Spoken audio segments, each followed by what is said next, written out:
উনি যে সব ছেড়ে ছুড়ে দিয়ে প্যারিসে যে ওখানে আইফেল টাওয়ারের নিচে বসে থাকবেন, চা খাবেন, জোর ঝামেলা নাই, আমি ব্যবসায়ী মানুষ, ব্যবসা করব, ক্ষুদ্র ঋণকে আরো ক্ষুদ্র বানাই ফেলবো, সেই সুযোগ ওনার নেই। জনাব মঞ্জুরুল হক, আপনি কিভাবে এই কথাগুলি বিবেচনা করছেন, শেষের কথাগুলো? না, এটা তো খুব পরিষ্কার, স্যার যেটা বললেন এটা খুব পরিষ্কার, যে সেটা হলো যে আমরা বাঙালিরা আবেগ দয়া মায়া এইসব নিয়ে পরিচালিত হই। এটা আমাদের একটা হেরিডিটি, আমাদের জেনেটিক প্রভাব। কিন্তু ডিপ স্টেট সাম্রাজ্যবাদ তারা এইসব আবেগ টাবেগের ধার ধারে না, তারা প্র্যাকটিক্যাল। প্র্যাকটিক্যালটা হচ্ছে যে আপনাকে আমি অ্যাসাইনমেন্ট দিয়েছি, আপনি ব্যর্থ, সুতরাং স্পিওনাজ সূত্রে বা গুপ্তচর ভিত্তিক যে ল, সেই লতে বলে যে ইউ হ্যাভ টু ডিস্ট্রয় ইট। হয় আমরা মেরে ফেলবো, নাহলে আপনি নিজে নিজেকে মেরে ফেলবেন। পৃথিবীতে বিভিন্ন দেশের গোয়েন্দারা যখন ধরা পড়ে, তখন সেই দেশটি ওই লোকের নাগরিকত্ব অস্বীকার করে, ওই দেশটি। আমাদের কেউ না। তার মানেটা কি? তার মানেটা হচ্ছে তাকে মেরে ফেলো, পুড়াই দাও, টুকরো টুকরো করে ফেলো, আমাদের কিচ্ছু যায় আসে না। এই শর্তেই কিন্তু তাকে চাকরি দেওয়া হয়, তাকে ট্রেনিং দেওয়া হয়, যে তুমি যখন বিদেশে গুপ্তচর ভিত্তি করতে যে ধরা পড়বে, তখন তোমাকে কিন্তু আমরা অস্বীকার করব। সুতরাং আমি যাকে বপন করছি সে আমাকে ফল দেবে না, আমি তো সেই গাছ উপড়ে ফেলবো, এবং উপড়ে ফেলার সময় বিন্দু পরিমাণে কোনো হেজিটেশন ফিল করবো না, কোনো দয়া মায়া স্নেহ মমতা কিচ্ছু না, কোনো দায়বোধ না। কারণ তুমি তো আমার কাছে ভাড়া খাটছো, তোমাকে তো আমি এখানে কোনো ইমোশনাল পোস্ট হিসেবে আনিনি, তোমাকে বাই করেছি, তুমি আমার কাছে নিজেকে সেল করেছো। সুতরাং তুমি যেটি পাচ্ছ না, হয় তুমি নিজেকে ডিস্ট্রয় করো, অথবা আমরা তোমাকে ডিস্ট্রয় করে দেবো। সেই জন্য এটা হতেই পারে। সেক্ষেত্রে কি নিষ্ক্রিয় হয়ে যাওয়াটা একটা সমাধান হতে পারে? নিষ্ক্রিয় ওনাকে হতে দেবে না, ওনাকে জামাত এনসিপি নিষ্ক্রিয় হতে দেবে না। ওনার আসলে কোথাও যাওয়ার জায়গা নেই, ওনার আসলে বাঁচারই কোনো পথ নেই। উনি এমন ভাবে কাদার ভিতরে পড়েছেন, এখান থেকে ওনার পরিত্রাণ নেই। উনি যে সব ছেড়ে ছুড়ে দিয়ে প্যারিসে যে ওখানে আইফেল টাওয়ারের নিচে বসে থাকবেন, চা খাবেন, জোর ঝামেলা নাই, আমি ব্যবসায়ী মানুষ, ব্যবসা করব, ক্ষুদ্র ঋণকে আরো ক্ষুদ্র বানাই ফেলবো, সেই সুযোগ ওনার নেই। কারণ জামাত আর এনসিপি তাকে যেতেই দেবে না। এবং উনি যদি কমিটমেন্ট ফুলফিল না করতে পারেন, ওনাকে যারা বপন করেছিল তারা ওনাকে বাঁচতে দেবে না। ওনার রিপ্লেসমেন্ট সঙ্গে সঙ্গে তৈরি করবে, এবং রিপ্লেসমেন্ট তৈরি হওয়ার পরে ওই ব্যক্তিটি তাদের কাছে ভ্যালুলেস, বাঁচিয়ে রাখতেও পারে, ফেলেও দিতে পারে, তুলে নিয়ে যেতে পারে, সমুদ্রের মধ্যে ফেলে দিতে পারে লাদেনের মতো। কিছু কিছু কিছু বলার উপায় নেই। আবার উনি যদি সবাইকে ডেকে ডুকে একটি জাতীয় সরকার গঠন করে প্রাতিষ্ঠানিক হওয়ার চিন্তা করেন, সেটিও তিনি পারবেন না।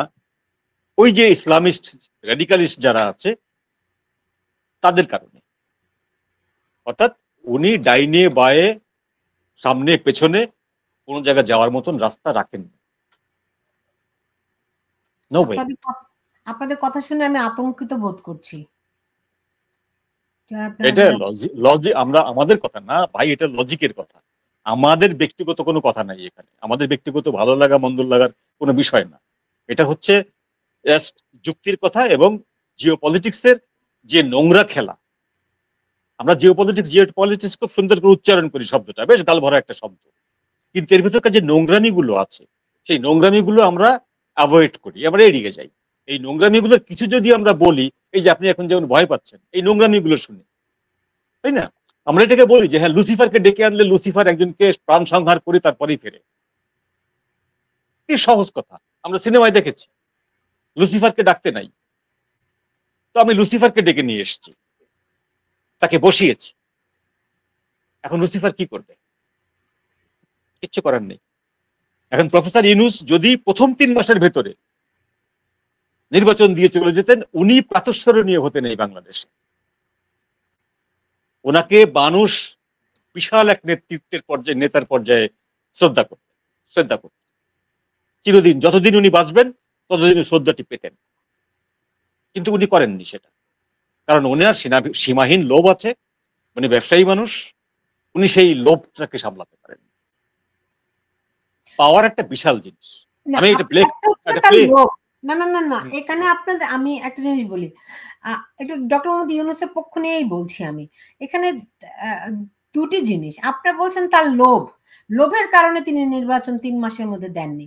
আবার অন্যদিকে আপনারা বলছেন তার অন্য জায়গায় কমিটমেন্ট, তাকে যারা এনেছে, দুটি সাংঘর্ষিক না? না, তাকে যারা এনেছে তাদের হয়ে উনি ৩ মাসের মধ্যেই কাজটা করতে পারতেন। ওনার যে অ্যাসাইনমেন্ট সেটি উনি ওই যে প্রথম ৩ মাসের মধ্যেই করতে পারতেন। না, তার অ্যাসাইনমেন্ট ধরেন পোর্ট দেয়া, তার অ্যাসাইনমেন্ট করিডোর দেয়া, তিনি এটা ৩ মাসের মধ্যে কিভাবে করে করবেন? সেইটি তো একদিনের ব্যাপার। আপনি ৩ মাসের ভিতরে নির্বাচন ঘোষণা করে দিলে এবং যদি সেটা মানে ইনক্লুসিভ নির্বাচন হয়, ইভেন আপনি আওয়ামী লীগকেও নির্বাচনে ডেকে নিয়ে আসলেন, হাসিনা আসুক বা অন্য যে কেউ আসুক, আওয়ামী লীগকেও নিয়ে আসলেন, অর্থাৎ তাহলে আপনি জনগণের কোনো পক্ষের শত্রু থাকছেন না তো আর। বিএনপিকেও ডাকছেন, আওয়ামী লীগকেও ডাকছেন, জামাতকেও ডাকছেন, আপনি কারো শত্রু থাকছেন না। আপনি সেই সময় পোর্ট এবং করিডোর দিয়ে দিলেন, আপনাকে কেউ কিন্তু প্রতিবাদ করতে যেত না। কিন্তু এখন আপনি যখন জনপ্রিয়তার সর্বোচ্চ জায়গা থেকে সরে গেছেন, আপনি একবার তলানিতে নেমে গেছেন জনপ্রিয়তার, আপনার কথা কেউ বিশ্বাস করছে না, এখন আপনি যাই করতে যাবেন না কেন, যে শক্তিহীন দলগুলো আছে সেই শক্তিহীন দলগুলো আপনাকে প্রতিবাদ করবে। আপনার বাঁচার রাস্তা নেই এই জায়গাটায় এসে। 10 মাস আপনি অনেক টাইম নষ্ট করেছেন, কিল করেছেন।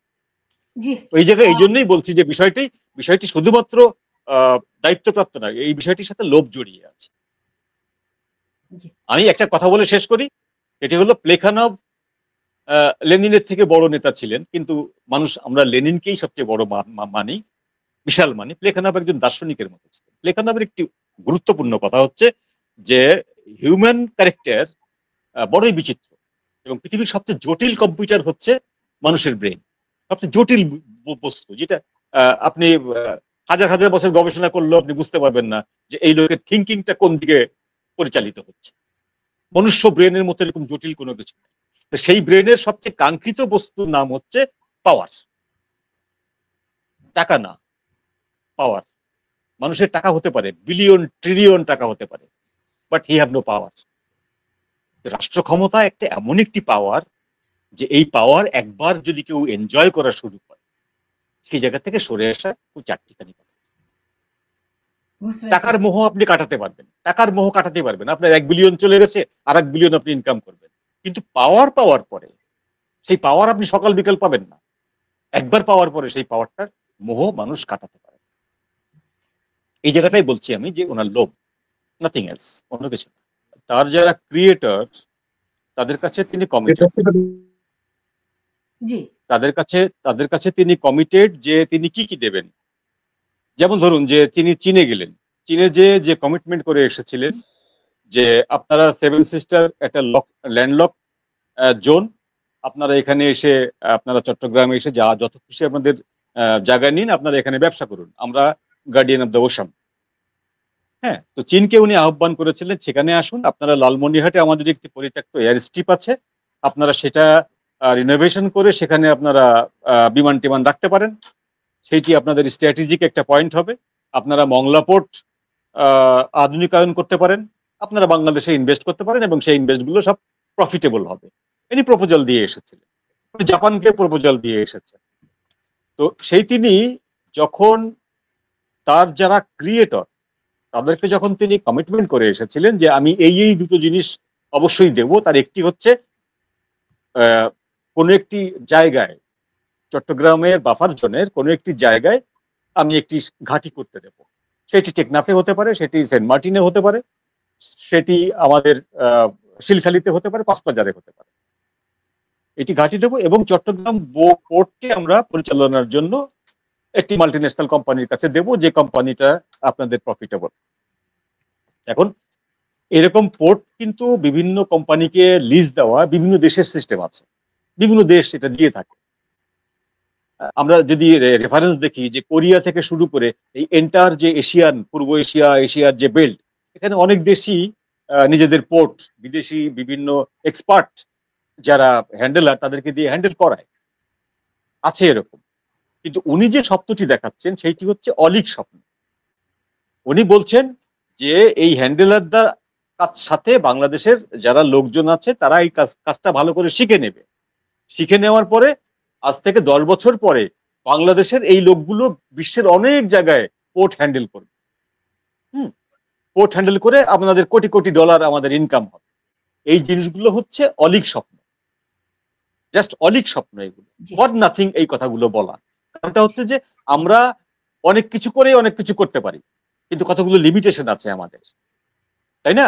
আমরা চাল এক্সপোর্ট করতে পারি, কোনো একটি বছর আমরা চাল এক্সপোর্ট করতে পারি, কিন্তু পরের মাসে আমাদেরকে আবার চাল ইম্পোর্ট করতে হবে। আমরা আইটি এক্সপোর্ট করার মতন অবস্থায় নাই। আমরা এক্সপোর্ট করতে পারি কি রেডিমেড গার্মেন্টস এবং র হিট, চামড়া। আমরা পাটও এক্সপোর্ট করতে পারি না, কারণ পাট আমাদের এখন হয় না। চা এক্সপোর্ট করতে পারি না, কারণ চা আমাদের মার্কেটে অপ্রতুল।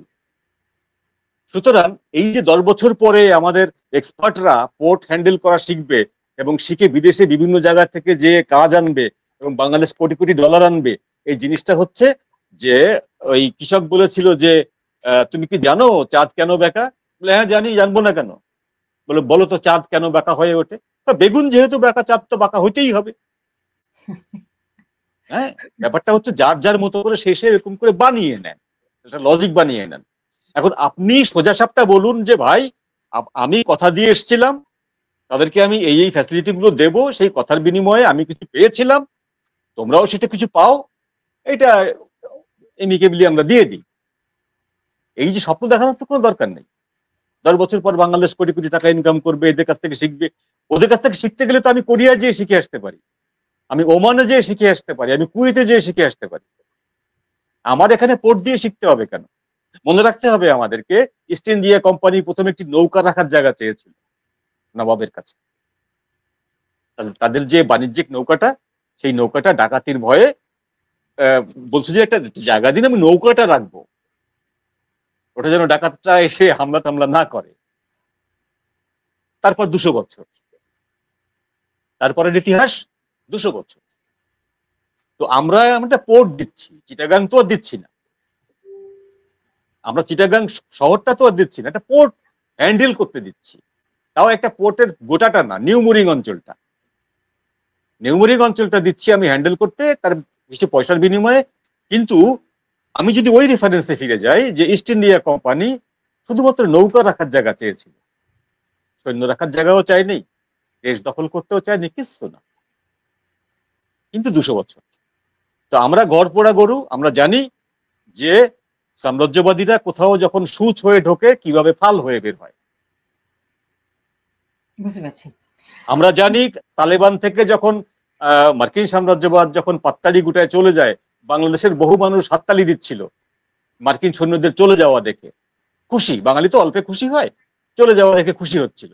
কেন আমেরিকানরা এত কোটি কোটি টাকার ডলারের আর্মস গুলো ফেলে যাচ্ছে, ট্যাঙ্ক, সাজোয়া যান, মিসাইল, তারপরে এয়ার ডিফেন্স সিস্টেম সব ফেলে যাচ্ছে কেন? বাঙালি ওই জিনিসটা বোঝেনি, আমরা বুঝিনি ওই জিনিসটা, যে মার্কিন সাম্রাজ্যবাদ ওগুলো ফেলে যাচ্ছে না, ওগুলো ডিপ্লয় করে যাচ্ছে। আজকে ডোনাল্ড ট্রাম্প ক্ষমতায় এসে ওদের সর্ব উত্তরের যে এয়ারপোর্টটি, ওটি দখল করে নিয়েছে। কেউ জানে না, আমাদের মিডিয়ায় এই খবর ছাপাও হয়নি, কারণ ওই জায়গা থেকে চীনের সমস্ত চীনটা কভার করে আমেরিকান মিসাইল গুলো, ক্রুড মিসাইল। এবং ওই যে সরঞ্জামগুলো ফেলে গেছিল তারা 2020 সালে, সেই সরঞ্জামগুলো এখন আমেরিকা নতুন করে এসে মালিকানা দাবি করছে, আমাদের ওগুলো আস্তে আস্তে ফেরত দাও। ওগুলো ফেরত দিলে তোমাদেরকে যে ডলারগুলো আমাদের কাছে গচ্ছিত আছে, আমরা সেগুলো তোমাদের কাছে আস্তে ফেরত দেবো। তালেবান সরকার বাধ্য হয়ে তাদেরকে ফেরত দিচ্ছে, এবং আমেরিকান সোলজাররা এখন without any passport, without any visa যখন খুশি আফগানিস্তানে এসে নামছে। এটা কিসের বলে হচ্ছে? আমরা কি চিটাগাং পোর্টটাকে সেইভাবে করব? যখন খুশি আমেরিকান মেরিন এসে নামবে, যখন খুশি আমেরিকান এয়ারফোর্স এসে নামবে, ভালোই তো, আমাদের টাকা আসছে, তাহলে আমরা ফিলিপিন হয়ে যাই, আমাদের 12 বছরের মেয়েগুলো প্রস্টিটিউশনের নাম লেখাবে। অনেকে বলে যে ফিলিপাইন দিয়েছে, দক্ষিণ কোরিয়া দিয়েছে, আমরা দিলে ক্ষতি কি? কোনো ক্ষতি নেই। খালি ফিলিপাইনের সোসাইটিটা দেখে আসুন আপনারা, যে ফিলিপিনের শতকরা কত ভাগ মেয়ে তারা বাড়িতে থাকতে পারে, তারা বাপ মায়ের সঙ্গে থাকতে পারে। এগুলো খুব টেরিফিক, এগুলো খুবই টেরিফিক। যারা এই কথাগুলো বলেন যে সিম্পল পোর্ট দেওয়া হচ্ছে, এরা আসলে মানে আমার কাছে যেটা মনে হয় তারা হিস্ট্রি সম্পর্কে একেবারেই অজ্ঞ, এবং আপকামিং হিস্ট্রি যেটা, আপকামিং যে ঘটনাগুলো ঘটবে সেই ঘটনাগুলো সম্পর্কে প্রিডিকশন করতেও তারা ব্যর্থ। জি। আর উনি যেটা বললেন যে করিডোর বিষয়ে, উনি যদি করিডোর বিষয়ে সঠিক বলেন তাহলে 6 জন ব্যক্তি করিডোর বিষয়ে মিথ্যাচার করেছে, ওনার খলিলুর রহমান সহ, ওনার প্রেস উপদেষ্টা সহ, জাতিসংঘের আবাসিক সেক্রেটারি সহ এভরিবডি মিথ্যা কথা বলেছেন, উনি সত্যি কথা বলেছেন। আর যদি তারা যদি সত্যি কথা বলে থাকেন তাহলে উনি মিথ্যা কথা বলেছেন।